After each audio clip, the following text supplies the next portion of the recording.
Greetings, Black Light. Rowan and Martin getting ready to debate this brother about reparations. Now this is how you got a peep game, y'all. Brothers shouldn't be debating other brothers about should we receive reparations. What do a brother look up being a mouthpiece for the cracker? You know, and this potentially could benefit, you know, a lot of black people. Why should he object to that? But anyway, I'm gonna, comment on certain points. Let's get to it. Press play. Some 2020 Democratic candidates are touting their support for reparations for slavery. Kamala Harris, Elizabeth Warren, and Julian Castro have all gotten on board with the idea. But before we all jump on the bandwagon, let's take a look at what the actual cost could be using those Pickford payouts to black farmers under the Obama administration. Of course, they were discriminated against by the USDA. Each were given $50,000. It was awarded to over 33,000 farmers or their heirs. So if we apply that same model right now to every black American and people of multicultural who say they have black descendants, then we're talking about $2.5 trillion. Joining me now to debate, Fox News contributor Roland Murdoch and hashtag Roland Martin, unfiltered host Roland Martin. Roland, let me start with you. I'm kind of surprised that 3 Democratic candidates have jumped on board with this as a central issue already. What do you make of it? Well, first, we make the mistake by trying to automatically jump to the cost as to understanding why you're even having the conversation. When you talk about this year commemorating the 400th anniversary of 20-odd Africans arriving in Virginia in 1619, you have to look at American history to understand that it goes back to General Sherman and Special Order 15, 40 acres after Lincoln was killed. There was an effort to distribute land to freed slaves that was never passed by Congress. This nation has always used the free labor of African Americans to build the country, but has never dealt with the reality of preventing black folks from being a part of the economic system in this country. Those are facts. Roy? Well, here's a fact. Slavery ended 154 years ago. It's been a long, long time since we had slavery in this country. And you have people who come to this country, let's say the great wave of immigrants who came around in 1890, 1900. I think they're going to be really shocked and disgusted if this thing goes through. And you have people who may have come from Poland or Russia or Ireland, and they suddenly have got to pay money to the progeny of people who have not been enslaved for 150-odd years. And you have people like my family. I'm black, but my family came to the United States in 1962. My parents are from Costa Rica. Do I get a check? We had no role. Now see, something wrong with that dude there, man. You know, how is he gonna be a spokesperson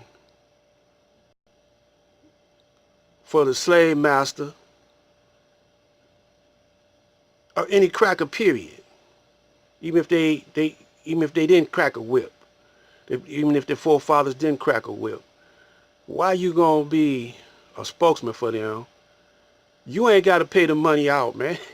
The money ain't coming out of your pocket. That's what, So why is he a spokesman for them? They probably not going to do it, but let us keep the feet to the fire, man.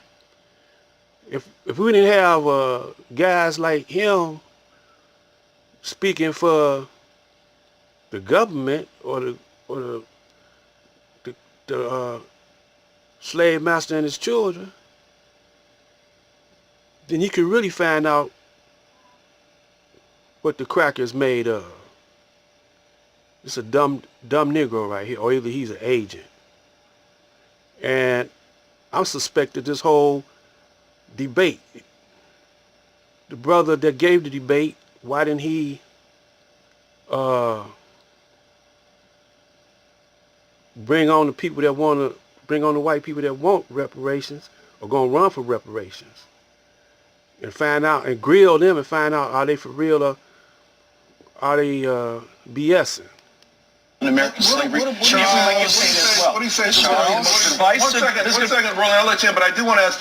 What do you say to folks who say it just wasn't when slavery ended, though? The Jim Crow laws. There you go. And all the things that came after that stopped black people from being able to enter into the U.S. economy like everyone else. I think a lot of what we did to address that involved things like the Great Society, many of these public assistance programs. Most of those were launched right about the same time as the '64 Civil Rights Act, and many of those things were done in a sense of trying to get people sort of in a better state economically.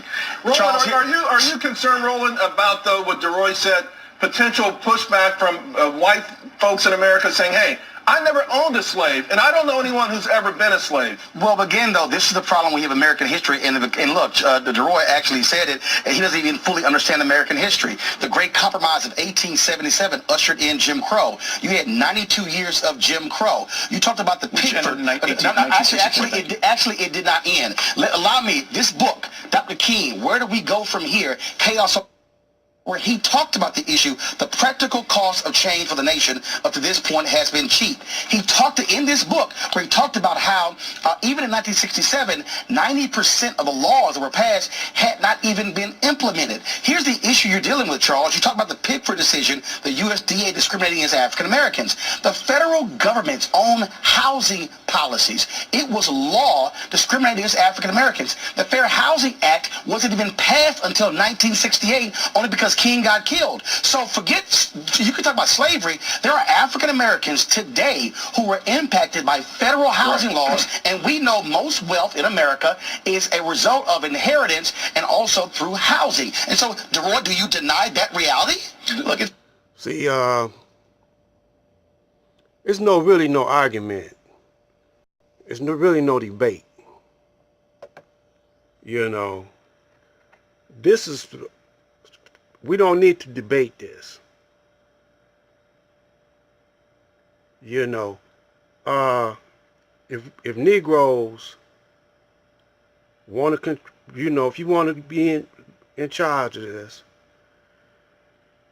if you stop punching that time card, if you stop filling out tax forms,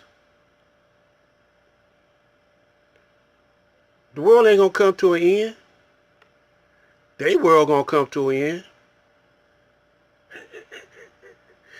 The white man world gonna come to an end, but your world ain't gonna come to an end. And stop buying Gucci's and stuff like that, and making them rich, and start keeping that money in your community and pull your resources together.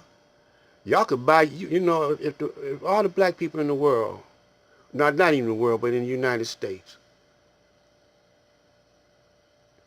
in one state alone, if the black people sit on that money and pull their resources together, they'll cripple that state. Imagine the whole country. They'll cripple that whole country.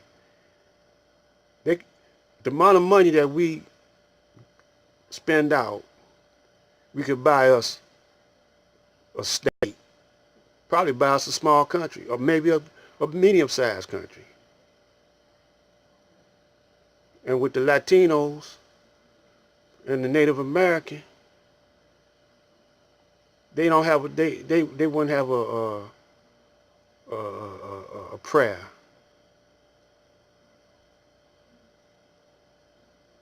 Think about it, black life.